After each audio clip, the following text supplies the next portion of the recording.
Hello, this is 9:30 a.m., the time at which the New York Stock Exchange opens. Today, we're opening up our series about the future of wealth, which is a redefinition of wealth, which is oftentimes confused as the accumulation of riches. And we will demonstrate that, in fact, wealth is closer or should be closer to the definition of happiness or well being in a sense.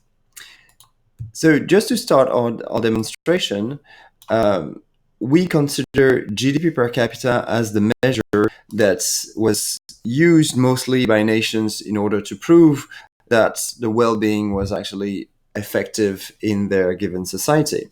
But GDP per capita is a flawed measure for happiness because happiness is made of social support, healthy life expectancy, freedom to make life choices, generosity, or again, the perception of corruption within a given country.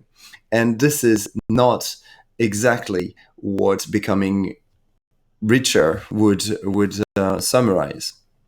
So in effect, we would describe happiness or wealth as a process, and a process that starts with hard work. Hard work is the fundamental premise of any wealthy nation. The second part is the fact that there is only wealth if there is an accumulation of riches, but bear in mind that it's excess income that we're talking about, so we have to generate income in excess of our expenses. So one way or another, this is the only way to actually become wealthier. The third parameter, which is also oftentimes ignored, is that happiness is a process, and happiness is only made through the forging of character and relationship through the experiences that you gather during this course. And whereas status and education are often considered as the measures of success. Clearly, the people you're surrounded with are actually much more important in achieving your well-being.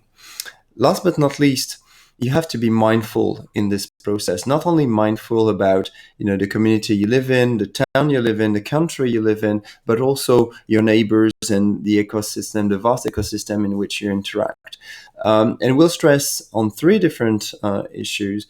The first one, the increasing income disparities between the haves and the have-nots.